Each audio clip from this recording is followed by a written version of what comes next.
Hi friends, బాగున్నారా అండి? అందరూ బాగుండాలి, అందులో నేను ఉండాలి. ఈ వీడియో వచ్చి మేము విజయవాడ కనకదుర్గమ్మకి ఆషాఢ సారెను తీసుకువెళ్ళామండి. అప్పుడు నేను అమ్మవారికి చేసిన చలిమిడండి మా ఊరి స్టైల్లో చేశాను. చాలా బాగుంటుంది. 2 కేజీల చలిమిడి చేశాను. ముందు రోజు బియ్యం నానబెట్టుకున్నాను. వాటిని నెక్స్ట్ డే నీరు పోయేంత వరకు జల్లెడలో బియ్యాన్ని ఉంచి తర్వాత ఒక క్లాత్ మీద ఎండబెట్టాను. నీరు లేకుండా చూసుకోవాలి. తర్వాత పిండి ఆడించాలి. స్టవ్ మీద ఒక గిన్నెలో 2 కేజీల పంచదారకు లీటర్ నీరు పోసి ఉడకనిచ్చాను. కొంతమంది పావు లీటర్ లెక్క వేస్తారండి. అంత టేస్ట్ అనిపించదు. ఉడికితేనే బాగుంటుంది. కిలోకి 3 అద్దసేర్ల పిండి పడుతుంది అంటారు. దాన్ని బట్టి బియ్యంని నానబెట్టుకోవాలండి.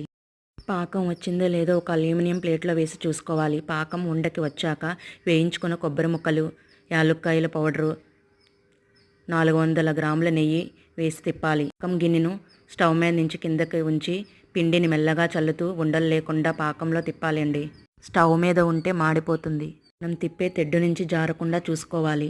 వేడి మీదే ఉండకు వచ్చేటట్లు కాకుండా కొంచెం జారుగా ఉంచాలండి. ఒక డబ్బాలో కొంచెం నెయ్యి వేసి చలిమిడిని తీయాలి. పైన గసగసాలు, వేయించిన జీడిపప్పు, కొబ్బరి ముక్కలు వేస్తే చాలా బాగుంటుంది.